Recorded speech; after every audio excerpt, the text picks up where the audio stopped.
Suportado ng mas nakararaming mga senador ang deklarasyon ni Pangulong Duterte ng martial law sa Mindanao.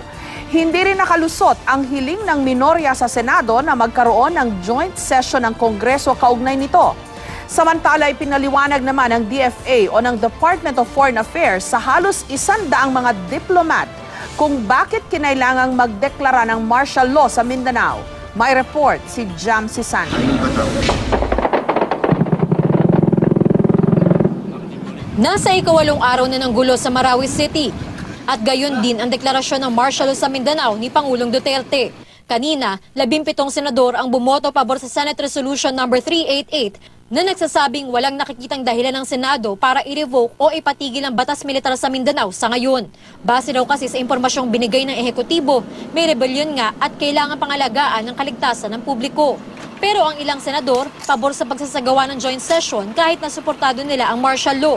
Kaya na magbotohan naman sa Senate Resolution No. 390 ng minorya na nagsasabing dapat mag-joint session ng Kongreso, umabot sa siyamang pabor dito habang 12 ang hindi pabor.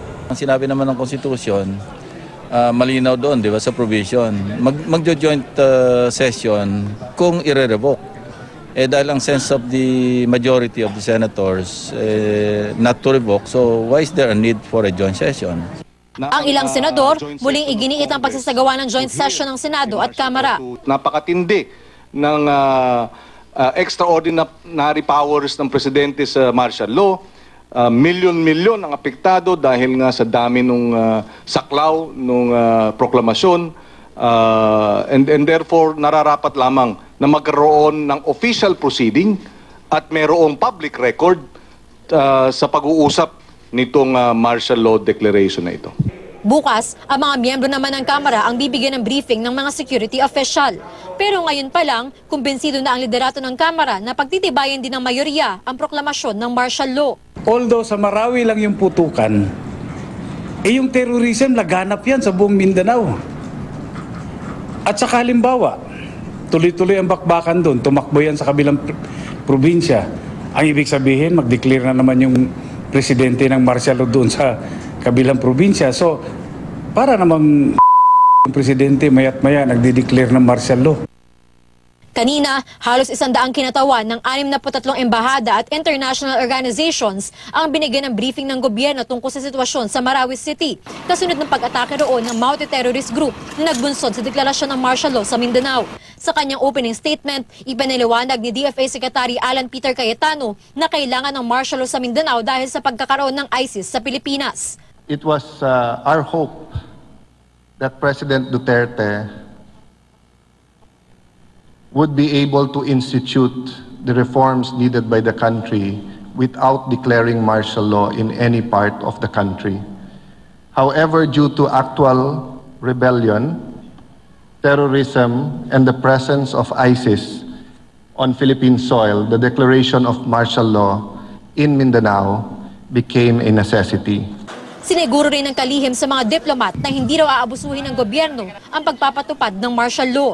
At sa gitna ng matinding gulo sa Marawi City, hindi na raw muna matutuloy ang biyahe ni Pangulong Duterte sa Japan sa June 5 hanggang 7. Sa pahayag ng Nikkei, formal na raw na kinansela ang pagdalo ng Pangulo sa 23rd International Conference on the Future of Asia na inisponsor ng Japanese Media Corporation na Nikkei.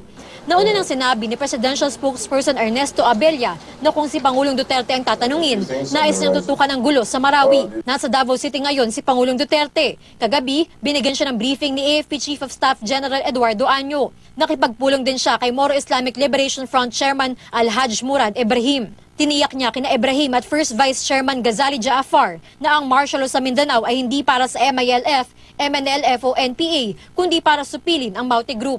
Jamsi Sante, GMA News.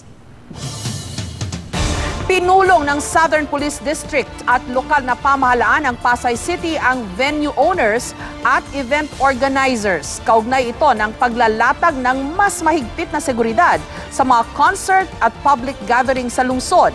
Isa sa mga pinaghahandaan ng mga otoridad ang concert ni Britney Spears sa Hunyo at ni Ed Sheeran sa Nobyembre. Hindi pa tiyak kung matutuloy pa ang concert ni Ariana Grande sa Agosto matapos ang pagsabog sa kanyang concert sa Manchester sa England. Nilinaw naman ng PNP na bagamat kumpirmadong may kaanak ang mga miyembro ng Maute Group sa Metro Manila, hindi naman ibig sabihin na radikal ang mga ito.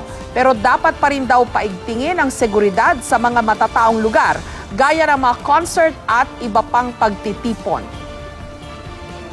Based on what's happening abroad, well, we have no chance. Hindi tayo dapat maging complacent. We have, as early as now, wala naman intelligence report sa atin. We have to be strict and to employ these special security features.